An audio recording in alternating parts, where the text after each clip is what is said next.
حضرت عمر جن کو تخت حکومت پہ بیٹھتے تھے اور ان کا تخت کو سونے زبرجد کا نہیں تھا، مسجد نبوی کی چٹائی تھی، اور سارا دن وہاں بیٹھ کے لوگوں کی باتیں سنتے، اور جب رات کے اندھیرے گہرے ہوتے عمر بھیس بدل کے مدینے کی گلیوں کا گشت کرتے۔ کہا تمہارے گھر سے دھواں نکل رہا ہے اور بچے رو رہے ہیں، ان کو کھانا کیوں نہیں دیتی؟ کہنے لگی عمر کی جان کو رو رہی ہوں۔ عمر کے پاؤں تلے سے زمین نکل گئی۔ کہا کیا ہوا؟ کہا 3 دن سے ہمارے ہاں کھانے کے لیے کچھ نہیں ہے، روزانہ بچے روتے ہیں اور میں ہنڈیا کے اندر پتھر ڈال کر کے نیچے سے آگ ڈالتی رہتی ہوں کہ بچے انتظار کر کر کے سو جائیں گے، کم وقت سو بھی نہیں رہے، اور وہ پتھر پکیں گے بھی کیا، اور میں عمر کی جان کو رو رہی ہوں۔ حضرت عمر کا کلیجہ دہلنے لگا، فوراً پلٹے، واپس بیت المال میں آئے، گھی کا ایک کنستر لیا، آٹے کی بوری لی، مرچ مسالہ جات بہت کچھ اٹھایا، اپنے کندھے پہ رکھا، بوری اپنی کمر پہ لا دی۔ عمر بیت المال سے نکلے تو آپ کے خادم اسلم نے دیکھ لیا، آگے بڑھا، کہا میرے آقا میں اٹھاتا ہوں۔ عمر کی آنکھوں میں آنسو ہے۔ کہا اسلم قیامت کے دن میرا بوجھ اٹھا لو گے؟ کہا قیامت کے دن تو اپنا اپنا بوجھ اٹھانا پڑے گا۔ کہا عمر کو آج اپنا ہی اٹھانے دو۔ حضرت عمر وہ گھی کا کنستر اور وہ آٹے کی بوری سر پہ اٹھائے ہیں اور اس خاتون کے گھر جاتے ہیں اور دستک دیتے ہیں۔ وہ جب دیکھتی ہے اس کی جان میں جان آ جاتی ہے۔ کہا جلدی جلدی آٹا گوندو، اور عمر سبزی کاٹنے لگ جاتے ہیں۔ حضرت عمر رضی اللہ تعالی عنہ سبزی تیار کر دیتے، ادھر آٹا گند جاتا ہے، اور پھر اوپر چولہا رکھا جاتا ہے، چولہے کے اندر آگ رکھی جاتی ہے، وہ کھانا پکانے لگتی ہے، آگ بجھتی ہے۔ تاریخ نے لکھا ہے آگ بجھنے لگتی ہے، عمر جھک کر کے پھونکے مارتا ہے، عمر جھک جھک کے پھونکے مارتا ہے۔ کھانا پک گیا اور بچوں کے سامنے کھانا رکھ دیا، بچے کھا رہے ہیں۔ اب بچے رو رو کے نڈال ہو چکے تھے۔ حضرت عمر اپنے ہاتھوں کو اور اپنے گھٹنوں کو اور اپنے پاؤں کو زمین پہ لگا کے، جس طرح بکری کا بچہ چلتا ہے، ویڑے کے اندر کبھی ادھر چلتے ہیں کبھی ادھر چلتے ہیں، تاکہ بچے مجھے دیکھ کے خوش ہوں اور دل میں کہتے عمر جتنا رلایا ہے اب اتنا ہنسانا بھی پڑے گا۔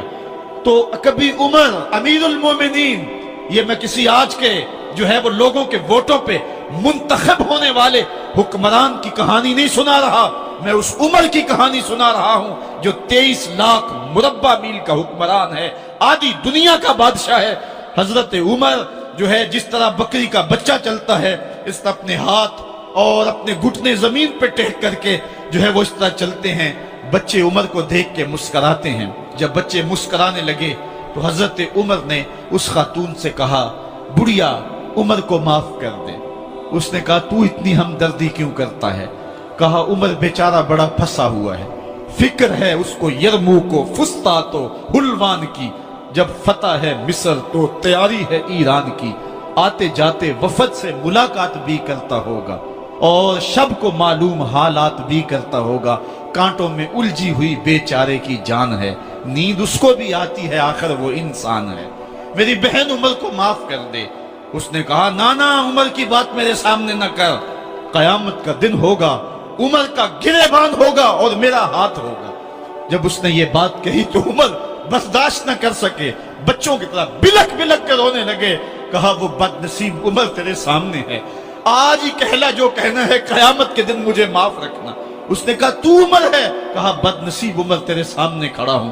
میرے عمر کہتے ہیں اگر دجلہ کے کنارے ایک بکری کا بچہ بھی پیاسا مر گیا، اس کا حساب بھی عمر سے لیا جائے گا۔ حضرت عمر نکلے یروشلم میں، ایک اونٹ ہے ایک غلام ہے، کبھی وہ سوار ہوتا ہے کبھی آپ باری مقرر کی ہے۔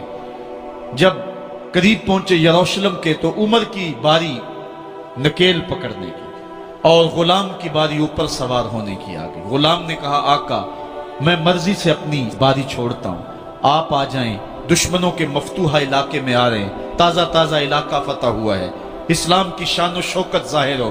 عمر نے کہا اسلام کی شان و شوکت ایسے ظاہر نہیں ہوتی ہے، اپنی باری پہ تم بیٹھو گے، اپنی باری پہ میں بیٹھوں گا۔ لوگ منتظر کھڑے ہیں، دور سے جب دیکھا کہا اس کی ہیبت سے کانپتے تھے ہم، یہ تو کوئی حبشی لگتا ہے، رنگ کالا ہے، ہونٹ موٹے ہیں، اس سے تو زیادہ حسین اس کا غلام ہے جو آگے آگے چل رہا ہے۔ حضرت ابو عبیدہ نے کہا دھوکہ کھا رہے ہو، ہمارا آقا وہ نہیں ہے جو اونٹنی کے اوپر سوار ہے، ہمارا آقا وہ ہے جو لگام تھامے آگے آگے چل رہا ہے۔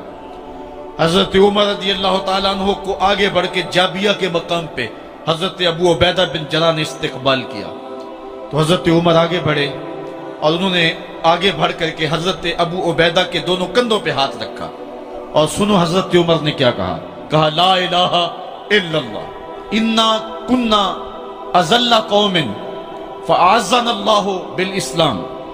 کہا کہ لا الہ الا اللہ، اے ابو عبیدہ بن جراح، ہم ایک ذلیل قوم تھے اور اللہ نے ہمیں اسلام کی وجہ سے عزت عطا کی ہے۔ اور میں تمہیں ایک تاریخ ساز بات کہنے لگا ہوں، اور وہ یہ ہے کہ جب تک ہم اس عزت والے اسلام کے دامن کو تھامے رہیں گے ہماری عزت قائم رہے گی، اور جب اسلام کے علاوہ کسی اور جگہ سے عزت ڈھونڈیں گے تو رسوا کر کے رکھ دیے جائیں گے۔ یہ ہے وہ خلاصہ جو حضرت عمر نے امتوں کے عروج و زوال کا بیان کیا ہے۔ اس امت کو جو خیرات ملی ہے تخت و تاج کی، وہ پینٹاگون سے نہیں ملی، وہ واشنگٹن سے نہیں ملی، وہ وائٹ ہاؤس سے نہیں ملی، وہ محمد عربی کے جوڑوں کا صدقہ ملی ہے۔ اس لیے جب ہم نے اسلام سے انحراف کیا، پاکستان حاصل کیا گیا تھا۔ پاکستان کا مطلب کیا؟ لا الہ الا اللہ۔ ہم نے اس نعرے کو چھوڑ دیا ہوا ہے، ہم نے انحراف کر دیا ہے۔ آج ہماری نظریں مغرب کی طرف لگی ہے کہ تخت و تاج اس سے نصیب ہوتے ہیں، اور دنیا کے اوپر ہم رسوا ہو کے رہ گئے۔ ہماری پستی، ہماری زبوحالی، ہماری ذلت کا سبب یہ ہے کہ جس جگہ سے ہمیں عزت ملی تھی ہم نے وہ مرکز ہی چھوڑ دیا ہے۔ اس مرکز حیات کو، اس مرکز زندگی کو، اس مرکز عزت کو ہم نے چھوڑ دیا ہے، اور دنیا کے اوپر ہم رسوا ہو رہے ہیں۔ انہی حضرت عمر کی کہانی ہے۔ وادی تہامہ سے گزر رہے تھے کہ بچوں کی طرح بلک بلک کے رونے لگے۔ کہا عمر جوان آدمی ہو اور بچوں کی طرح بلک کے رو رہے ہو؟ کہا تم نہیں جانتے، مجھے بچپن کی کہانی یاد آ گئی۔ کہا کیا کہانی ہے؟ کہا یہی عرض تہامہ تھی، میرے باپ خطاب نے مجھے 5 اونٹ دیے تھے، کہا انہیں لائن میں کھڑا کرو سیدھا۔ میں آگے والا سیدھا کرتا تھا، پیچھے والا ٹیڑھا ہو جاتا، پیچھے والا سیدھا کرتا، آگے والا ٹیڑھا ہو جاتا۔ میرے باپ خطاب نے مجھے بڑا مارا۔ کہا ایک عرب کے بیٹے ہو کہ تم سے 5 اونٹ لائن میں کھڑے نہیں ہوتے؟ کہا ایک زمانہ عمر پہ وہ تھا کہ اس سے 5 اونٹ لائن میں کھڑے نہیں ہوتے تھے، اور آج شرق سے لے کر غرب تک 23 لاکھ مربع میل کی حکمرانی، اور انسان بھی لائن میں کھڑے ہیں۔ یہ محمد عربی کے جوڑوں کا صدقہ نہیں ہے تو اور کیا ہے؟ عمر سے تو 5 اونٹ لائن میں کھڑے نہیں ہوتے تھے۔